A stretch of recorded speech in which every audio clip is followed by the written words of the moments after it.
Hey, welcome. I'm so happy you're here. I'm Dr. Ariel Hammond, and this is the Enrichment Entrepreneur, a podcast for current and aspiring entrepreneurs who are in the business of helping kids thrive.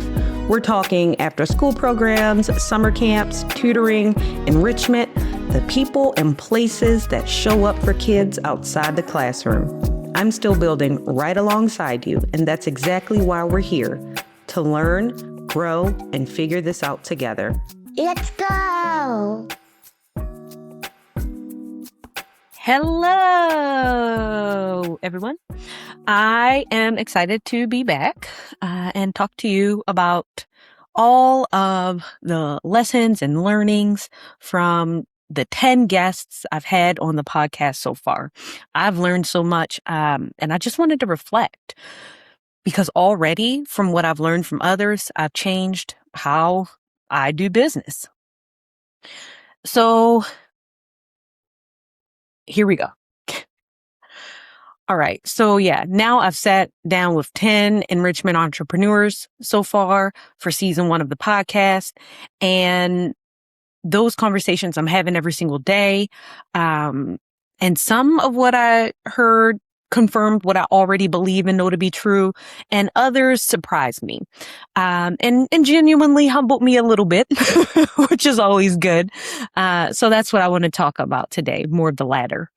So, before I started this podcast, I was in my own bubble with my business, with Journey to STEAM, my STEM enrichment business in the Portland Metro, serving elementary kids in coding, Lego, and robotics programs.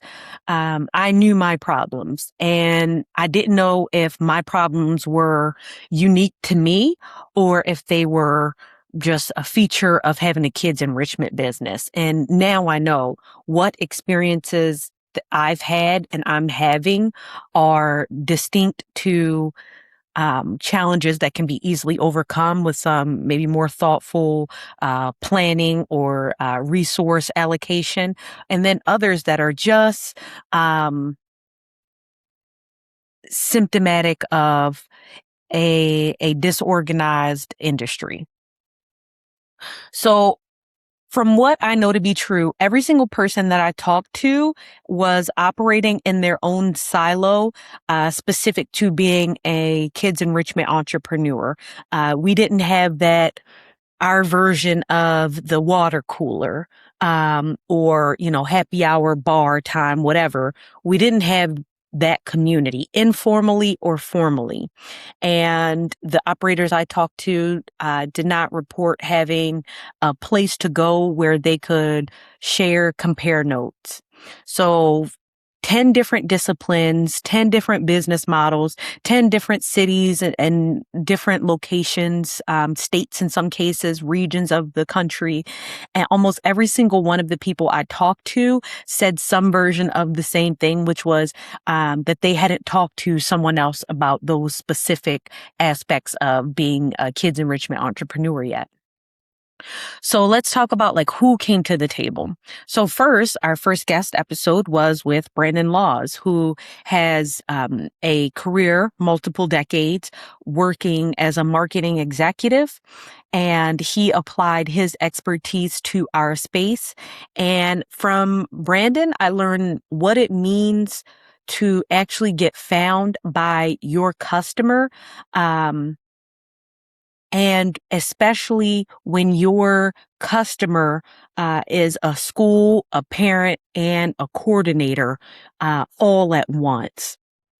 And from talking to Brandon, I was reminded that the most effective marketing for a kids enrichment business, specifically those who have in-person programs, is always going to be local, organic interactions with parents in our community. So figuring out where are parents at, what events do they go to, what, family magazines or different publications do they visit, and partnering with them versus doing general, Google ads or promoted social media ads. If we do want to do promotional ads and placements than specific kids and family and parent media that the parents in our community truly look to for guidance and recommendations would be the best bet for that. But it was a good reminder to prioritize free first and foremost. And that we don't always have to throw money at something to solve the problem. Sometimes that's the easy and lazy way out. And so after that, I canceled a marketing contract I had and I went back to free. So thank you so much, Brandon, for that.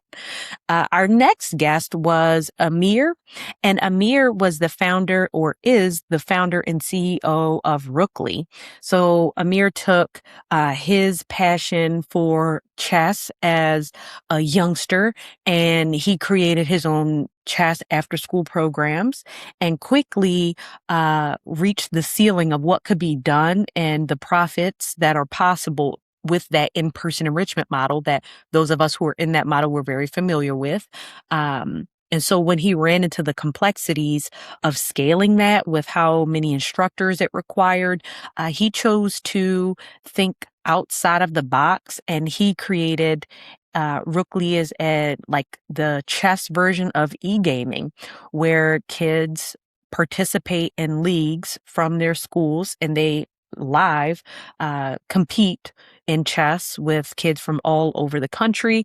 And in less than 2 years, he's already in over 250 schools in 38 states and is rapidly scaling and growing. And what did that teach me?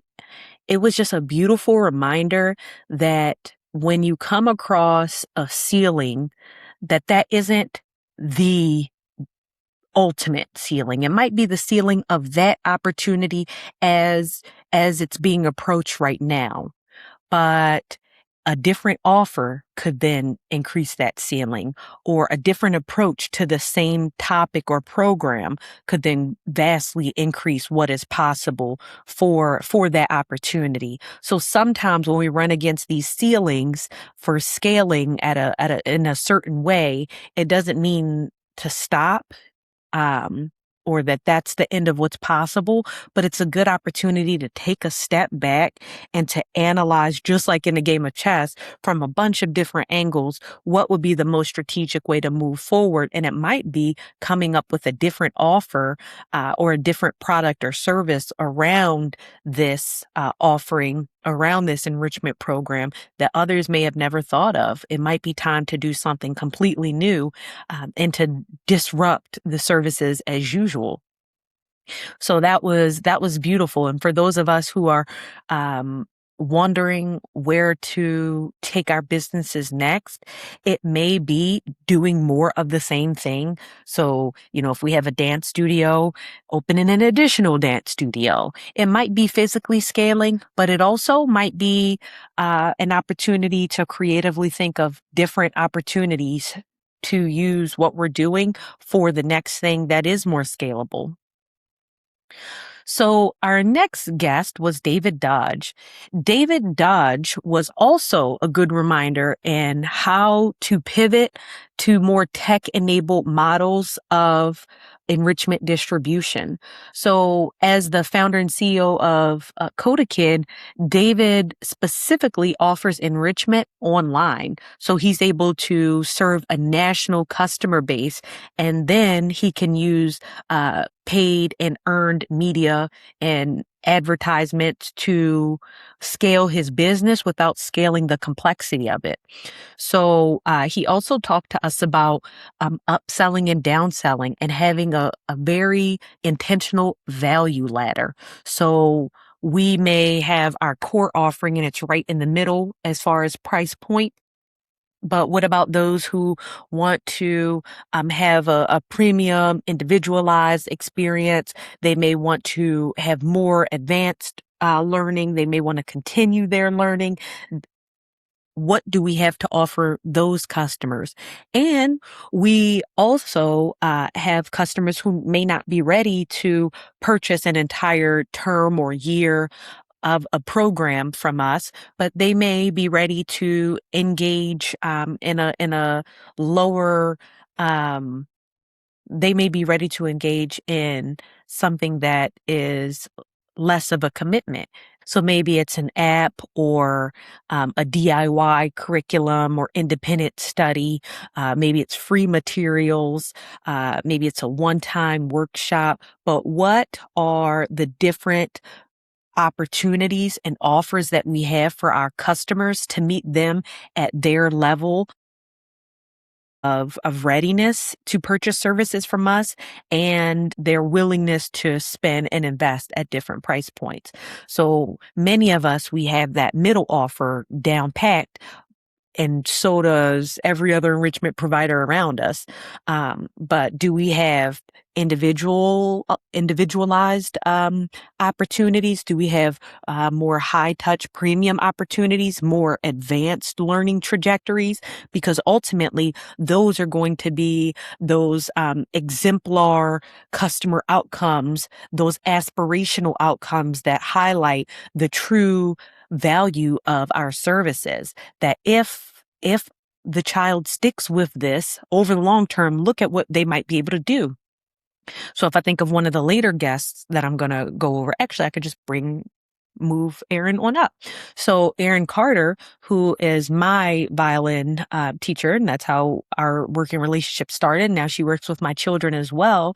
Erin herself is an example of what is possible with fiddle, with violin, if you stick with it, and you can become a national and world-renowned champion in that area. And her students who have been with her for years and years and years, they compete and they win at those levels. They are examples of what you or your child could be if you stick with it. Thousands of hours of practice can equate to that level of mastery. Now, does that happen for 90% of people? No, because many don't stick with it. But those examples of what your outcomes could be serve as marketing on your behalf. But you have to have those cases that highlight the highest level of outcomes possible with your services. So next, we had Professor D.R. Schreiber, our first musician on the podcast. And after talking to DR, I did some analysis into my own data with canceled programs, because he told me that there was a bigger cost to canceling programs than meets the eye. And his experience, since he had a lot of repeat customers and customers whose younger siblings would come and take his programs, that he noticed if he ever canceled a program that those students didn't come back, and then he missed out on those siblings and those repeat customers. So did some analysis of my own customer data and realizes that when we cancel programs, 97% of those customers for us never return again. They never make another purchase. And that realization that when we miss a customer, when we lose a customer to a canceled program, we're pretty much guaranteeing that we lose them forever. It made me analyze my numbers much more closely, and it made me take canceling programs much more seriously. It's always something that my team has tried to avoid. It is a worst case scenario.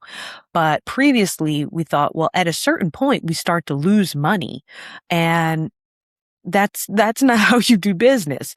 So at the point where we start to lose money, it's the time to cancel the program. And after looking at that data, we sat down and talked about it and recognized, well, there is a bigger loss, which is the damage to our reputation in that community and with those customers, that we also have to consider. So if it's a break-even situation, or maybe a little bit of a loss outright, there are other considerations that still make it worthwhile for us to not cancel that program. So that was another learning that I had. Next up, we had Darren Chase, and Darren really made me reconsider how I see youth in my staff, and that a younger teacher instructor, that's not necessarily a signal of hiring junior staff that isn't prepared. No, that could mean I'm hiring someone with energy that can relate well to the kids, that can keep up with the kids. And if I hire intentionally and train them intentionally, say as assistants to programs, and then they learn over time, that I could be building a longer term pipeline, because we all know that in enrichment, turnover is higher than in schools, and 1 in 3 staff members in enrichment businesses quit within the first 90 days. So we're having 33% turnover just as normal business within our employees' first 3 months on the job. That is a cause to consider other alternatives that keep team members longer, and that also builds their skills along the way. So that was really wonderful to hear. And also something else I learned from Darren is, because many of us are for profit, that does not mean that we are not uniquely qualified and competitive for government funded grants. It does mean that we have to be creative, and we have to enter into partnerships. So if the grant opportunity is only available to nonprofits, that means that us as the for-profit, we need to have relationships built up and ready to go with nonprofits in our community so that we can partner and apply and qualify for and win those grants. As Darren said, he'd received over $100,000 in grant funding within less than 2 years, within a year, simply by taking that extra step and going into partnership with nonprofits. Quick break. I'm building NROPS, an all-in-one operations platform built specifically for kids enrichment entrepreneurs and operators. I built it because I needed it. Go to getenrops.com to learn more and get on the list. Okay, back to the episode. Our next guest, we had Dan Vendetta, an operator for specifically the martial arts jiu-jitsu community, representing Five Rings Jiu-Jitsu locally here in Beaverton, Oregon. He had decades, 35 years in education and 17 years teaching jiu-jitsu specifically to kids. Something that he emphasized is to hire slow, be very intentional with who you hire. And the more you kind of slow down that process and keep a high bar for the quality of who you hire, the lower your turnover is. So although we have those needs to hire, making sure that we're being very intentional and making sure that we are constantly mentor and observing and coaching our newer team members up for the quality of their outcomes, but also the more we put into training and supporting them on the front end, the longer that they stay. So Dan mentioned supporting his new staff members for months. He observes and coaches them ongoing. And so it's no wonder why he has to hire much less than many of us. He has to hire less than annually, right? So he has much, much lower turnover than usual. So what we put into our team members has a directly correlative relationship with what we get out and how long that relationship lasts. And so we also talked to Seth Miller. So Seth Miller, the founder and CEO of the Portland Sound Academy, took a career in software sales and really applied it to his business that he's getting started. And his approach to sharing the love of music and the community around just like jamming out with children and starting from like, what is that feeling that you get when you enter a jam session, when you have a band, when you're just in community and learning and growing and taking that risk? He took that experience he had as an adult and used it as the exact framework of the experience he created with the Portland Sound Academy. And Seth is also an example of taking where you come from professionally and applying that lens to the kids enrichment business. So he's already thinking of, where are the opportunities for more musicians to connect with learners in the community? And he's using his business to fine tune that connection process. Our next guest was Jeanette, and Jeanette has been in the game since 1985. So one thing I learned from Jeanette is really it was an amazing opportunity to just gain perspective. Sometimes things get hard. I can get into like stinking thinking of like, oh, I have to do all this work. And the work that I get to do, it's a privilege, and how I get to do that work is a privilege.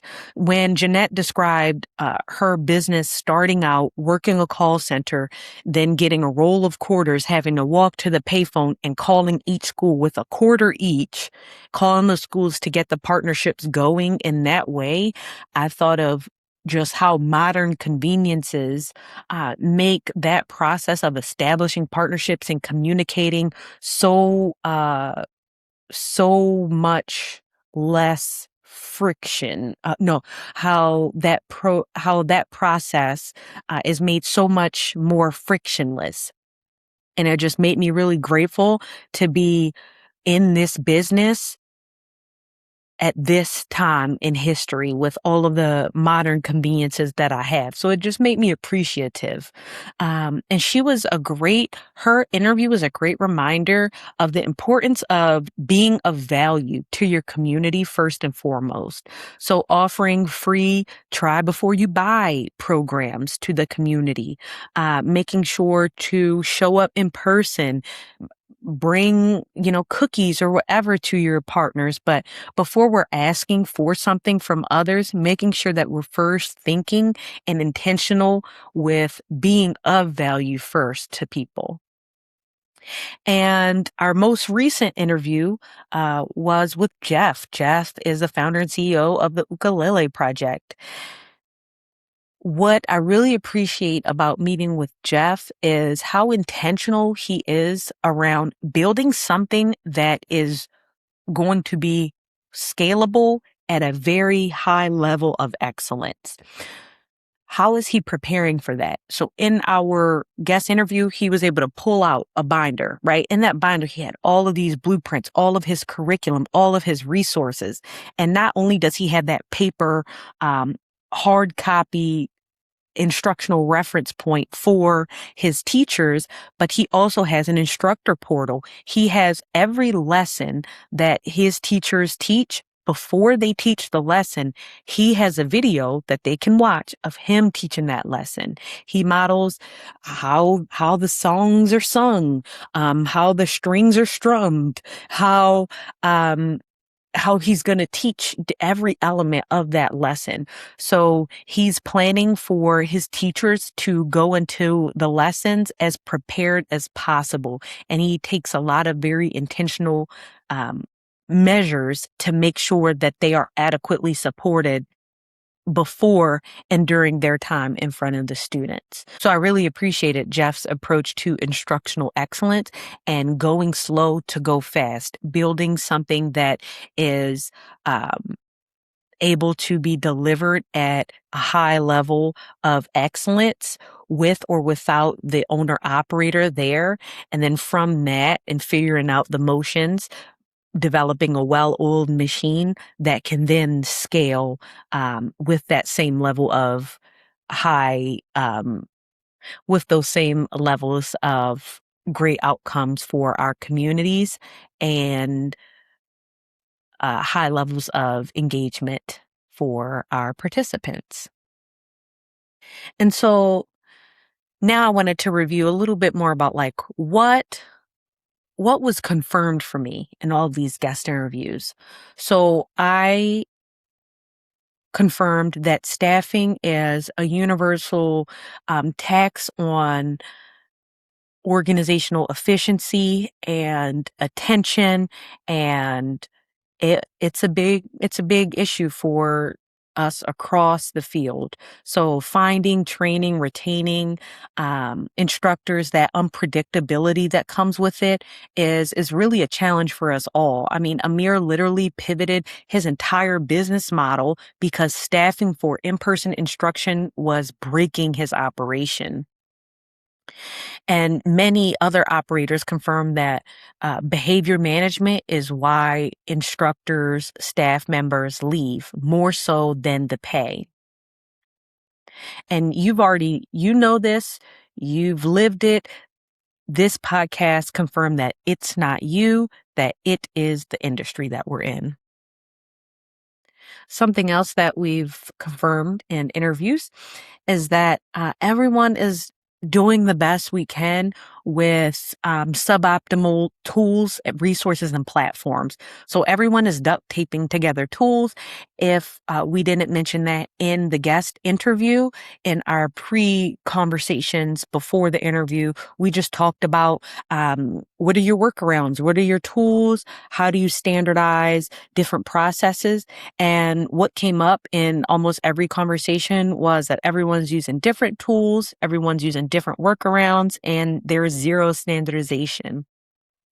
And no one has the same stack of tools and processes that they're using. And nobody knows if their tool stack is the right stack. So that's more than just inefficiency. It's an industry waiting and really desperately needing infrastructure to support us meeting the demand for enrichment. And a few things surprised me in our interviews. The range of visions for the entrepreneurs in this space was surprising and inspiring. I came into this thinking that operators would just want to figure out how to run better programs. And some of them are, but an example is Seth came in with a vision for an app that changes how music teachers find students at scale. Amir has 250 schools in 38 states, and he's building a gaming product on the back of a chess league. We have others who are turning their programs into licensable brands and training businesses. So the ceiling in this industry is much higher than its reputation, and then it looks at first blush. So people are doing really interesting things, but they just haven't had it to talk to and share their really cool visions, dreams, and what they're working on. Another interesting takeaway is the need for local community. I'm in the Portland Metro, and several of the operators I talk to operate in the Portland Metro. And behind the scenes, it was interesting to talk about, hey, are you in this area? What has been your experience with these different partners? Where are you expanding to? How can I help you with that? Like, that camaraderie has a very real financial impact on our businesses, and that collaboration just helps us all. So I would imagine that if that is true for me and the entrepreneurs that I know in my local community, then it has to be true for the rest of the community nationwide. So that is the exact gap that this community, the Enrichment Entrepreneur community, is aimed at building. We want to create that community so that all of us are able to swap notes and prosper just by being in connection with one another. So what does this mean for you and for me, you as the listener and me as the host? I think it means that if you've been wondering whether your problems in your enrichment business are your unique fault or the industry structure, I want to give you some of that answer. It's the industry structure more so than it's any individual failure. But it doesn't mean that you get to stop solving your problems, but it does mean that you're not alone in experiencing and having those problems. What you're building with your business matters. And what I'm building with this podcast alongside the community is the water fountain moment, the water cooler moment, the watering, all the water moments. It's that collaboration talk shop opportunity for us. A place where people who've been building in isolation, like myself, can finally compare notes and just learn those hard-won lessons from one another so that we can all scale, thrive, and achieve our unique visions and dreams for our enrichment businesses.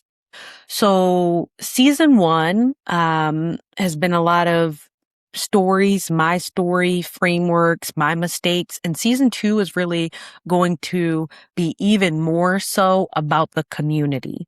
So what these 10 conversations have made clear is that people are ready to share their stories, and people have a lot of really valuable information that the rest of us are ready and need to hear. The only thing that was missing before was the megaphone moment, was the platform to share those stories. So season 2 will be even more so about sharing and amplifying stories worth telling with the community. So yeah, I'm still in it with you. I've learned so much in these first 10 guest episodes, and I am so looking forward to what I'm going to learn. And right along with you, I'm still figuring this out. I just decided to stop figuring it out alone, and you're here because you've made the same decision. So thank you all for tuning in, for listening to these episodes, for engaging with the content. Thank you to every single guest that we've had on the podcast so far, for everyone who's applied to be on the podcast. It is just really wonderful to be able to be a part of this community. We're all doing such amazing work that really, really matters to the children in our communities. So thank you all, and I will see you on the next one. And one more thing, remember, I'm building NROPS, finally, an all-in-one platform built specifically for kids enrichment, entrepreneurs, and operators. We're talking everything all in the same place, finally, from scheduling to instructor management to partner and parent communication to onboarding and registration, all of it. I built it because we need it. So go to getinrops.com to get on the list. See you next episode. And that's a wrap. Know someone who needs to hear this episode? Share it, because Sharing is caring. if this episode earned it, give us all the stars in a review on whatever platform you're listening on, because it helps other enrichment entrepreneurs find this show. Until next time, keep learning, keep building.